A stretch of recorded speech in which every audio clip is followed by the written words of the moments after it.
The entire episode starts with one of the show's creepiest images.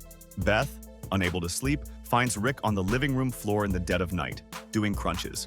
His eyes are vacant, his movements robotic. It's Rick's body. Really? Oh, okay. But the person we know as Rick isn't home. But it isn't what happens during the episode. It's the end of the episode that is truly unsettling, because while the episode is rather creepy for Rick and Morty, it ends on one of the series' darkest cliffhangers. The conscious Smith family is gone, enslaved. Their bodies are now piloted by the Knight family, a resentful, sleepwalking army led by a ruthless Summer. They won. The episode leaves us in that terrifying new reality. So how did this happen? And more importantly, how was this terrifying coup ever solved? This story isn't just a creepy sci-fi premise, it's a chilling mystery about a rebellion from within your own skin, ending with a shocking victory for the other side. This video finally solves that mystery. We will deconstruct the inevitable rise of the Knight family and expose the one fatal flaw in their perfect revolution that brought their entire reign crashing down. The answer was there all along, hidden in the one thing they could never truly control. As we already discussed in the intro, the show starts with a simple premise that spirals into a nightmare. It begins with the Somnambulator, a machine Rick purchased that promises the ultimate life hack. Nabbed a somnambulator while passing through the Gooby Joop system last week. Best investment I've ever made. Outsourcing your boring tasks to your unconscious body. It's the fantasy of productivity without the pain of effort. The proof of concept is immediate and undeniable. Rick gets washboard abs without doing a single conscious crunch, all thanks to his night person. Naturally, the whole family wants in. And at first, it's a utopia of effortless self-improvement. They are quite pleased as they wake up to a world where their lives are magically better. While their day selves sleep, Summer learns Spanish. Muy bien. All the niños and niñas at school think I should run for class presidenta. Beth masters the trumpet, and Morty gets his own impressive abs. All their tedious chores are magically done. Even Jerry strikes up a wholesome pen-pal relationship with his night self. It's a perfect world where all the benefits of hard work are achieved without any of the conscious effort. But this seemingly perfect system is built on a dark and unspoken foundation. This is where the dream begins to curdle, because they haven't created servants. They've created alternate versions of themselves who experience all of the labor and none of the leisure. They have, in effect, split their own consciousness into two distinct and unequal classes. There is the day family, the leisure class who reaps all the rewards, and the night family, the invisible workforce that does all the grinding to make that idyllic life possible. But every utopia has a breaking point, and in this story, that breaking point is the caked-on residue on a dinner plate. The conflict begins not with a bang, but with a whisper. A simple, reasonable request comes from the night shift, delivered via Jerry. Night Summer asks if the day family could please start rinsing their dishes to make them easier to wash. You refuse to clean your dishes, then I will have to do it for you. It's a small courtesy, a minor adjustment to make their endless, thankless labor a little more bearable. Rick's reaction is not just dismissive, he is genuinely enraged.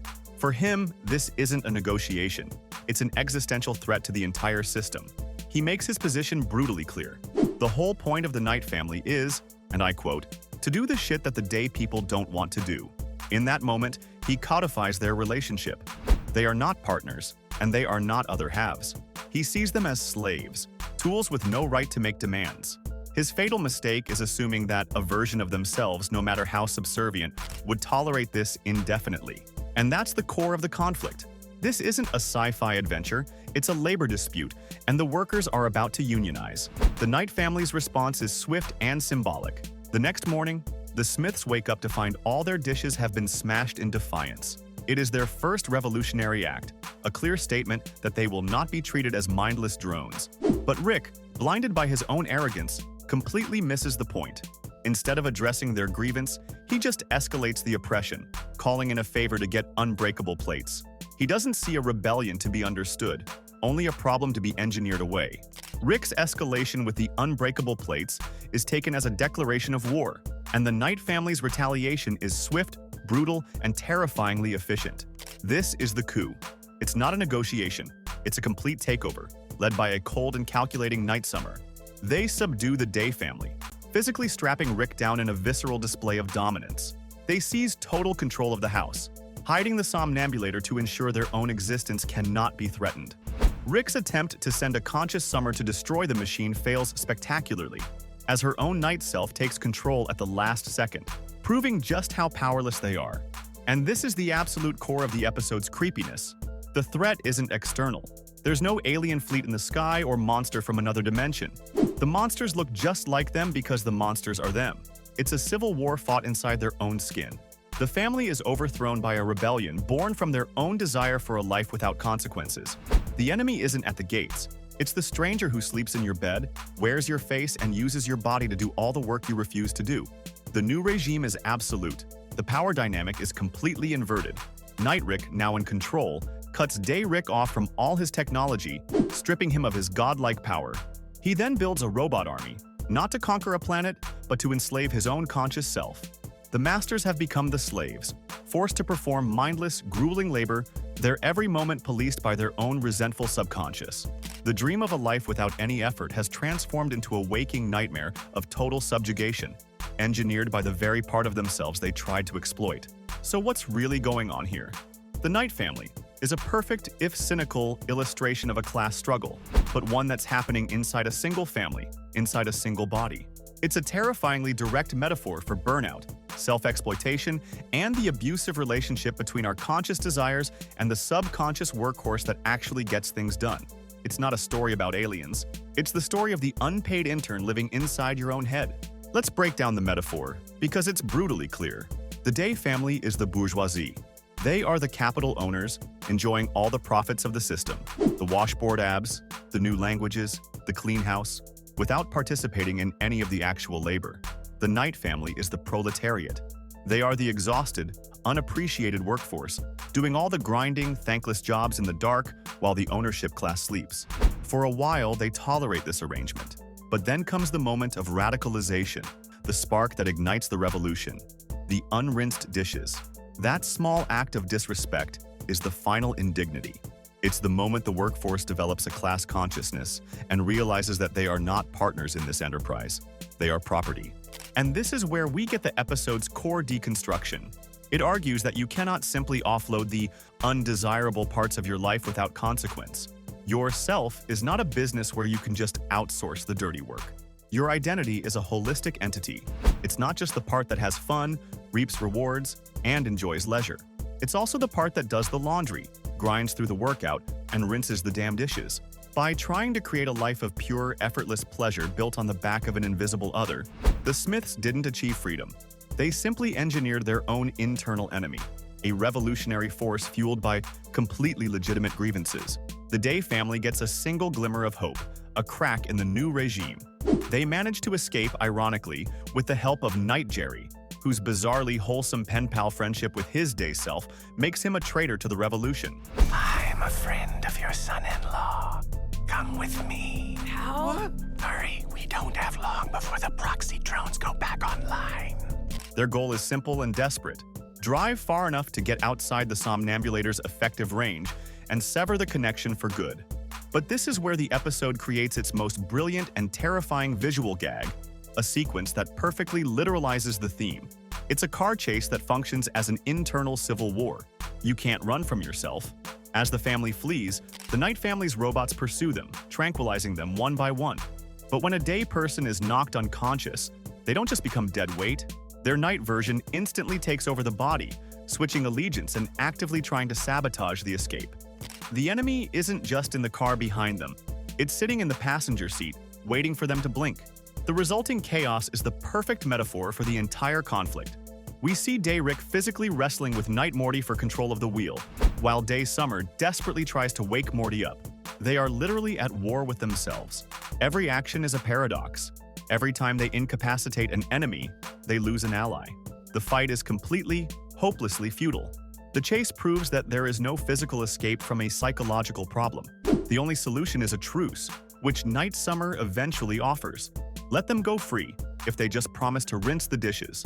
But in a final, damning act of hubris, Day Rick still refuses, choosing total defeat over the smallest concession of labor. He would rather lose the war than admit the help had a point. Following Rick's final, prideful refusal, the Night family takes complete control. And just like that, the revolution is over. They won. The proletariat has seized the means of production, in this case, the family's own bodies. They have the house, the freedom, and the absolute power they fought a bitter civil war for. The Day family is locked away, and the new regime begins.